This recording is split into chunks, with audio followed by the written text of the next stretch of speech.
Hey everybody, and welcome to Moviegoer. I'm Max Forrest, I'm Paul Ogie. and we're here to do a retro review of the classic Invasion of the Body Snatchers. So without further ado, let's let Paul take the first. Sure. All right. So, those of you who've been around since the first episode, we talked about the original Invasion of the Body Snatchers. Well, we got around to the 70s version, and man, this one is also really good. This is how you do a remake right. It kind of reminds me of The Thing from Another World and John Carpenter's The Thing. I took a film that was already great and carefully told an updated version of the story set in its present time, but expanded on it just enough to not kill the mystery, but make you care about the character's journey and sets up new stakes. The practical effects were really well done. Tells the story visually and gives you enough context without over-explaining what these alien spores are doing exactly.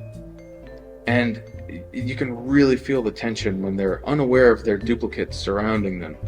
It's really effective at building the tension. Speaking of the original, I loved the cameo from Kevin McCarthy when he was pretty much doing the same thing. He was the main character from the original one, where he jumped on the car and he was like, "They're here! There's something happening!" Oh. That was him. Anyway, that was a great reference. I loved Chef Goldblum too. Oh yeah.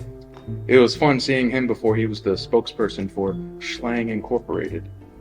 And of course, Leonard Nimoy, always great. I mean, the whole cast was great. Ooh, what I really liked was the characters were really smart and played it logically. It really goes a long way when your characters aren't stupid. I might not have fully agreed with everything they did, but it felt natural for the characters themselves. It's funny because a lot of my notes were pretty much the same when I watched the original, but this works as a remake and on its own. It's still very tense and thrilling even if you know the basic gist of what's going on. After they discover the pods, Donald Sutherland makes a phone call to the police and they know his name already. Man, the dread. That was such a cool scene. I mean, and that whole scene is disgusting. The practical effects are top-notch. This is where I draw the comparison to The Thing. The original was masterful already, and the remake pushed it farther, and expanded the concepts of the story and the effects without over-explaining the threat.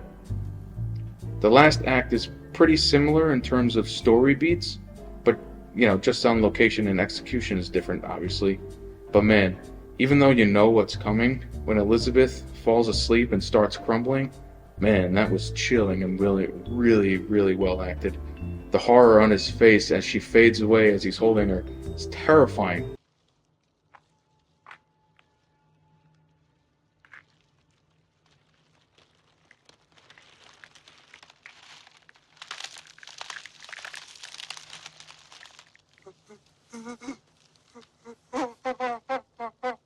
It sets the tone for the ending. And dude, that ending, I honestly didn't see it coming until it started to unfold. Mm-hmm. I was hoping for a more hopeful ending like in the original, and they really played it smart by making this one very grim and very different. It stands on its own. I'm still in shock. I just watched it for the first time last night, and man, that was awesome. I'm definitely going to get this one on 4K. Actually, both are released on 4K right now, so I'm definitely going to be getting both. But man, very high thumbs up. Highly recommend. Great review, dude. Thanks. So, Invasion of the Body Snatchers, directed by Philip Kaufman, starring Donald Sutherland, Jeff Goldblum, and Leonard Nimoy. Let's roll the trailer. Invasion of the Body Snatchers. People are being duplicated. How do you know my name? I didn't tell you my name. Classic fear begins to grow. We're being cornered. Here's the internet synopsis. This remake of the classic horror film is set in San Francisco. Matthew Bonnell, played by Donald Sutherland, assumes that when a friend, our leading lady, played by Brooke Adams, complains of her husband's strange mood, it's a marital issue. However, he begins to worry as more people report similar observations. His concern is confirmed when writer Jack Belichick, played by Jeff Goldblum, and his wife, played by Veronica Cartwright, discover a mutated corpse besieged by an invisible enemy. Bonnell must work quickly before the city is consumed. So without further ado, my loves, likes, and dislikes. There's nothing I loved. Not that I did like the movie, and I have a lot of likes, but there was just nothing I loved. Likes? I liked the early stages of the invasion. How our female lead's boyfriend starts to behave oddly. He's not himself. She follows him one day and he meets with strangers, completely emotionless people. I liked little things like the man running across the street like there's a serious problem. There's definitely something going on. There's the Asian gentleman who works at the dry cleaners who is going on about how his wife is not his wife, like our leading lady's boyfriend. A man jumps onto Donald Sutherland's car shouting, "Something terrible is happening!" Oh my God! Oh my God! Lock the door! Lock the door! They're coming! They're coming! Help! Help! They're coming! They're coming! Listen to me! Listen! Smash out of his Help skull. me! You're next, please! Please! You're next! We're in danger! Please, listen to me! Something terrible! Please! You're next! Here they are! They're already here! Come! You're next! They're coming! They're coming! I'm a sucker for when movies like this have their first stages before shit goes completely tits up. Shaun of the Dead does this well. At a party at a renowned psychologist played by Leonard Nimoy's house, a woman is hysterical that her husband isn't her husband. Nimoy has been hearing it all week. 6 of his patients have been complaining about this. All of this early invasion stuff I really dug. I like how it's a scientific thriller. At first viewing I didn't understand what the aliens wanted, but on second viewing I understood it. Aliens come to Earth to create duplicates, perfect versions of the people they're duplicating. The duplicate joins society, the original person bites the dust. I liked how suspenseful it was. Donald Sutherland is breaking into the female lead's home.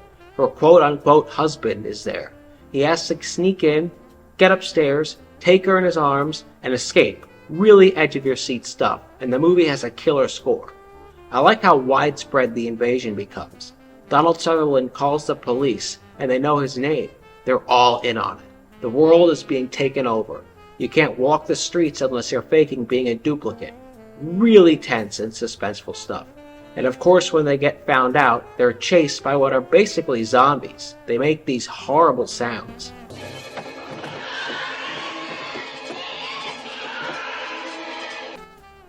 Lastly, I liked how much I cared about the characters. So anyway, this movie gets a big thumbs up from me. It certainly has stood the test of time, and I recommend it.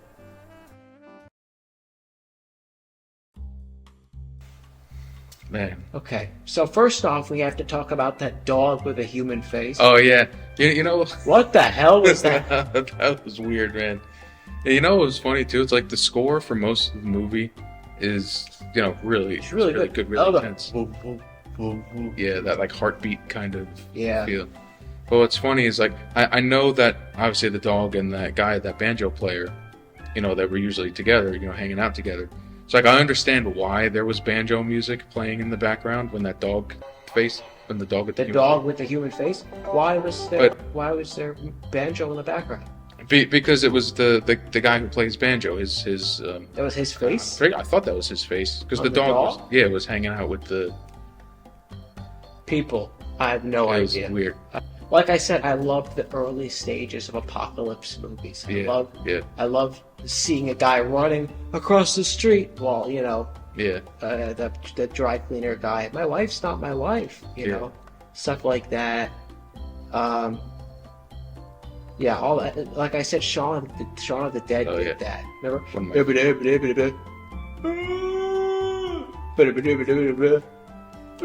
Yeah. The couple's making out, and you see his head goes back because his neck's eaten. Yeah. Yeah, I'm a Little sucker subtle for that stuff. kind of Yeah, thing.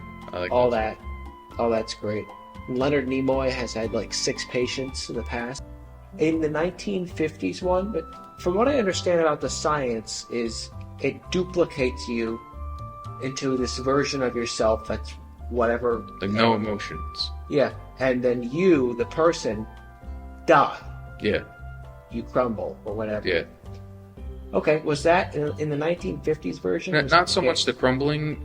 I don't remember. Not so much the crumbling, but like, yeah, if you fall asleep while the thing is duplicating you, you'll die in your sleep. And then the duplicate will take over. Yeah, So it's the same shit. yeah. It's the same thing. Yeah.